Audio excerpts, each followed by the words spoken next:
So, all right, you were born in Sicily, and did you come to this country as a child, or did you? I was 17 Okay, when I came in the United States.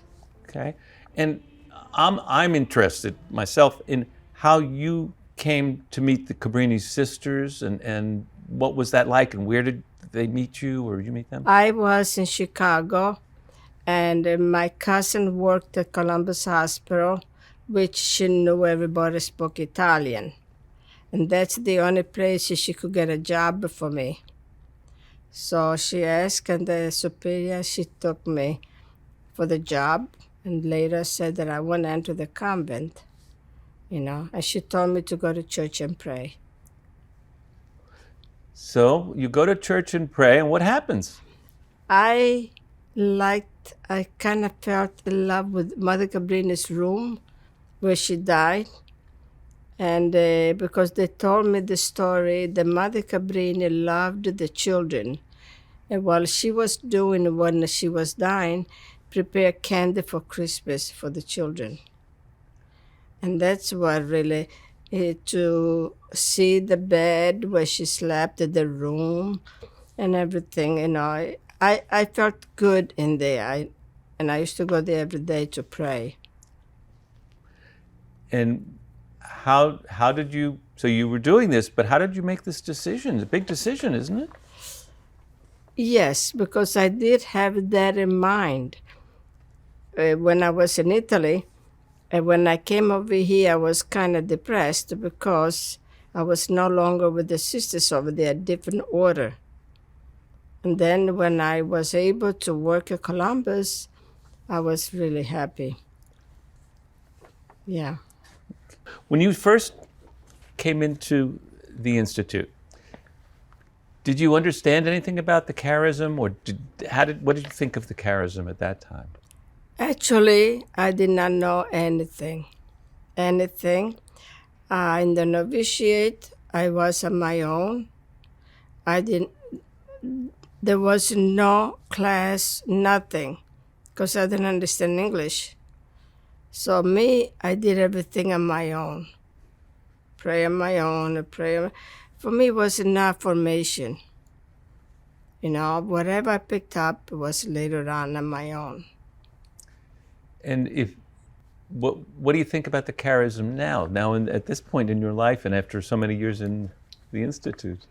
I say Mother Cabrini's charism was to help the poor and be there for them, and trust in the Sacred Heart that He will give her the strength to do it. And that's what I liked about it. You lived in community all this time? Yes. Tell me what it's like to live in community, please. To live in community is not an easy task. It's at times very difficult. Do things that you really don't like to do. At times it's okay, but it's very challenging. When you think how you're going to grow in your faith, in your formation, I think I was pretty strong in my vocation, because when something was going wrong with some of the sisters, I was thinking of leaving the convent, but then I said to myself, I did not come in for them. I came for God, and I'm not leaving for them. The time will come, the things will change. And how did that work out for you? It did. It gave me strength, courage to do, things that I thought I couldn't do. And I went on like that. Keep hoping for the best. We joked a little bit earlier, but you took some vows of obedience, chastity, and poverty? Poverty. Could you please repeat those, and then tell me what that means to you? Poverty, chastity, we know that we don't go out with the guys and all that. We know that poverty, we had to be poor of possessions. We cannot have this, and that. which now I see the term is changing. Poverty means for me to do God's will. It's not my will, but His will. And obedience to do what He asks you to do.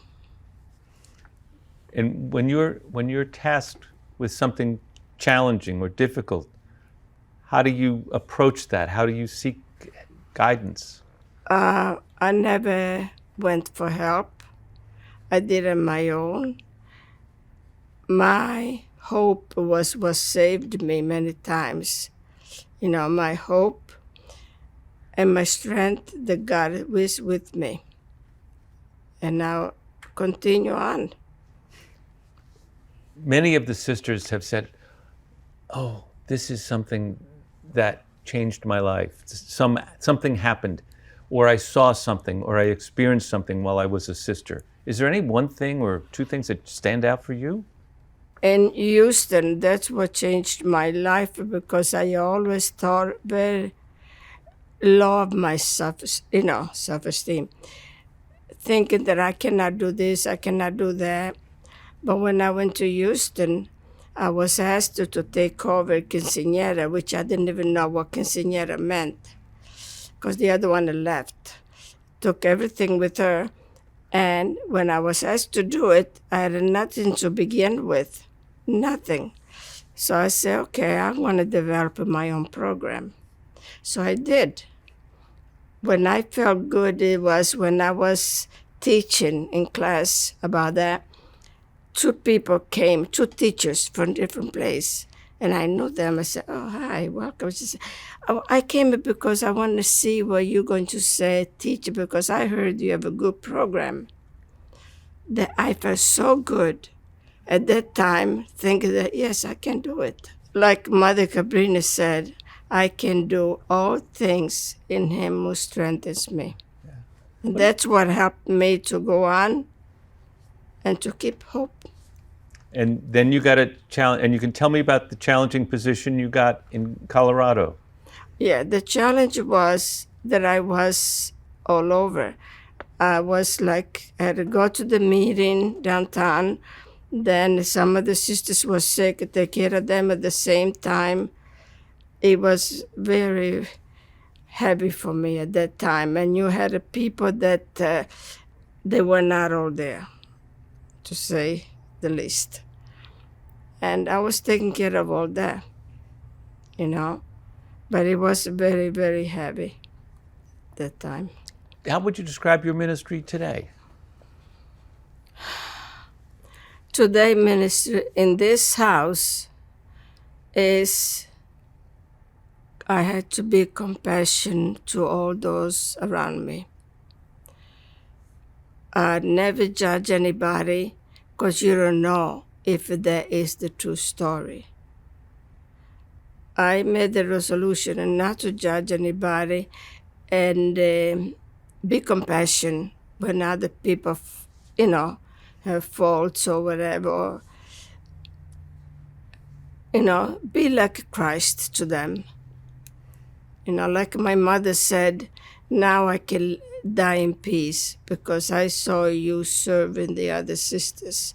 They couldn't walk. So that's what I keep thinking of that, what my mother said. Wow. What was most fulfilling to you? What pleased you the most of your work?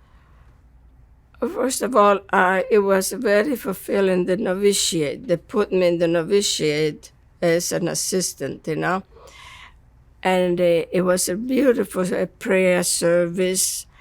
We were like community, and everybody was kind to one another. And that was an enrichment for my faith, And that was the best of my life, I would say. When we were praying, we have a discussion about the gospel, and which I did not have in the novitiate.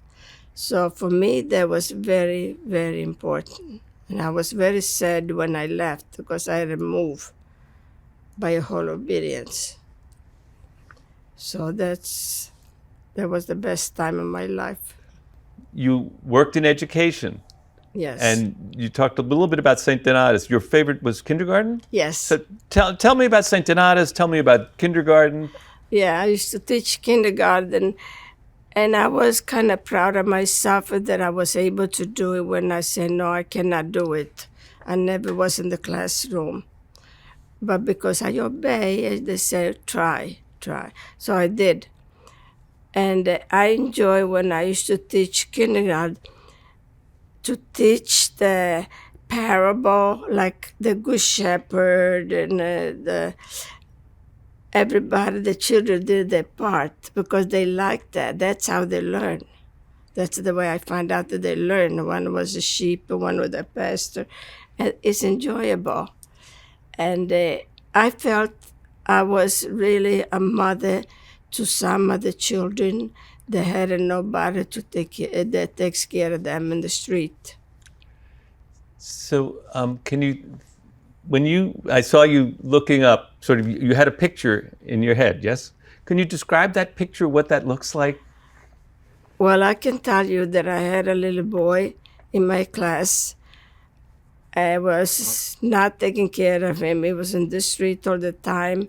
And I had another boy that was abused. And he was adopted and then came to the United States. And I had to watch for that boy constantly. That all the children used to tell me, Sister, Michael's in the closet. He locks himself in. And they knew the problem I had, and they used to help me by telling me, Michael's over there.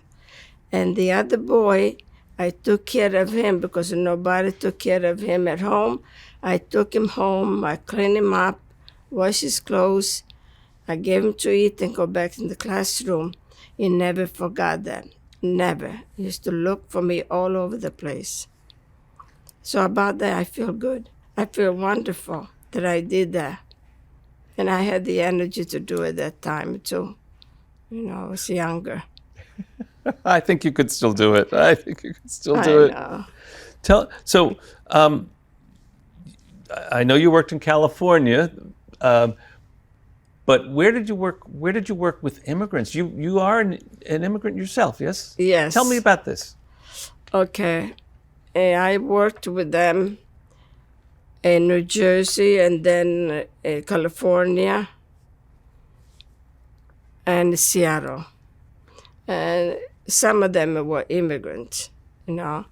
And I used to take care of them after school, take care of them and take care of their needs. And they used to sleep there. And the kids, I love the kids, you know.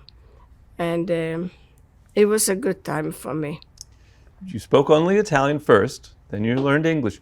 But these immigrants, are these Italian people? Tell me what kinds of people. No, they were not all English, but a little by little, on my own, I started to learn English. We used to read the meditation in the morning church. I read my own in Italian and the other people aloud learning English, and I used to follow.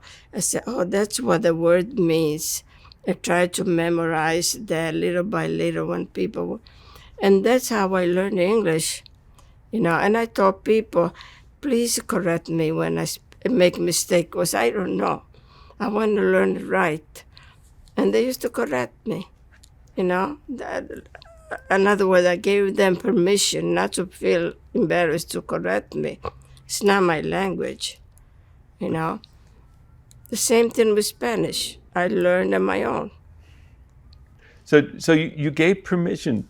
That takes courage. Tell me. I knew there were college people, teachers, and I knew that they would speak correctly. And I want to learn correctly.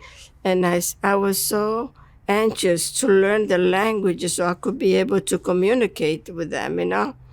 And I said, I want you to tell me when I talk to you, if I make a mistake, don't stay quiet. Let me know. I will not get offended. I'm telling you, correct me. I want to know the right way. So they did correct me. Nice. Were you when you worked with immigrants, did you just work? You didn't just work with Italian immigrants. No, no. Tell me about the kinds of Everybody. people. We had people that used to come to school in California and then bring the children there for the week and sleep there. And then they came and picked them up for the weekend. Not all of them. Some of them, they stayed with me because nobody would pick them up. So there was immigrants. Did you ever get an assignment that at first, did they tell you to go someplace where at first you didn't want to go, but it turned out to be okay? Tell us about it. Well, I was in the novitiate, the formation. And then after a few years, they wanted me to go back with the other community where I was before. And I did not want to go back knowing that I was going from heaven to hell. But anyway, I did not want to go back. I was crying. They said, no, you have grown a lot and they need you there. It drives me crazy. They need you there. So I had to go back. I had no choice. So I went back. And then after a few months, they put me back and they need me back in the novitiate. Do you, so there are some very good things about the Institute. Yes. What do you think are one or two of the best strengths? New York, a Cabrini Shrine. I loved the mission because I felt I was helping people with pain. And they used to come and cry for different things. And I felt so good to be able to help and comfort them. Even though I didn't say a word, just put your hand on his shoulder and listen. There were people coming from all over the world, especially Spanish people. They used to come they want to pray for the children, for their husband, and they used to stop me and I said, what can I do, to pray to Mother Cabrini? My husband is, so I used to give them a novena and told them to pray, come to the shrine and pray for the grace. Even the people, one girl that had a vocation, I met her by Mother Cabrini, by the steps. She had a vocation, but I told her what to do, and she was happy to get some directions because she didn't know what to do, where to begin. And that's what made me feel good too. Now, you started telling me something before. If you could tell me about the 373 steps and how many times you went up and got called back. So tell us about 373. Especially on Saturday or Sunday that I started going up, or halfway up. And then I came down because they called me. Then I finished, tried to get up there again because I want to see the people up there. Again, the third time I was able to climb the stairs and get up there before they called me. And I enjoyed the ministry there because I knew there were people that looking for somebody that would talk to them and advise them, what to do, depending on what the situation was. So, because not everybody has been to the shrine. So if you can give me a word picture, you're standing next to the shrine, how you're dressed, and how somebody might come to you? Oh, yes. I used to be over there, and people used to come to me and ask me questions. Because over there, we used to have the habit. When I am in mission, I dressed as a religious. Because for me, it's important to dress that way when you're on mission. At home, with the house is okay. But a lot of people, they want to talk to you. They pray, for the loved ones, and they want to know. But we used to have, Mother Cabrini found the water at the shrine in Colorado, and a lot of people used to come and drink that water of Mother Cabrini so they can be healed. And some that received the miracle. So Mother Cabrini was an American citizen, but Yes. She was an Italian. Yes. What does it mean to you to have an Italian-American saint? I feel I have company. Mother Cabrini, sure, I feel like it's part of me because she went through the same thing. You know, she didn't understand English, and neither did I. But yet we became citizens. And I feel strong about that, about Mother Cabrini be a citizen. I helped other people become a citizen at the shrine that they did not have the green card or whatever. They asked me how to go about it, and I used to help them, you know, go over there to get information. And then when they became citizens, they used to come back and say, "Sister, I got my citizenship," and they were happy, you know. Even for the green card, I used to help them for the green card. And they used to come and thank Mother Cabrini for that miracle. Can you tell me why the MSCs or how the MSCs are different? I don't want to say better, but different than others. They're different because our spirit is different than other people. We are people that make feel people welcomed when they come, hospitality. We try to be very hospitable to other people, no matter who they are, what religion, what, everybody's welcome in this place, everybody. I look back and I said, you know, I never thought of it. And I said, I have accomplished a lot. And I am happy to have done that. And I want to continue that way, no matter what. Even if I'm older, I still can do things. And that's what I am now in my faith. If you had a girl in front of you who was considering a vocation, Yes. how would you describe your life to her so she could get a picture of the joyous life that you live? I would say to her, always look up, never look back. What you did wrong, but what you did right. And keep hoping that God is with you. He will never let you fall. It's very nice. Thank you, sister.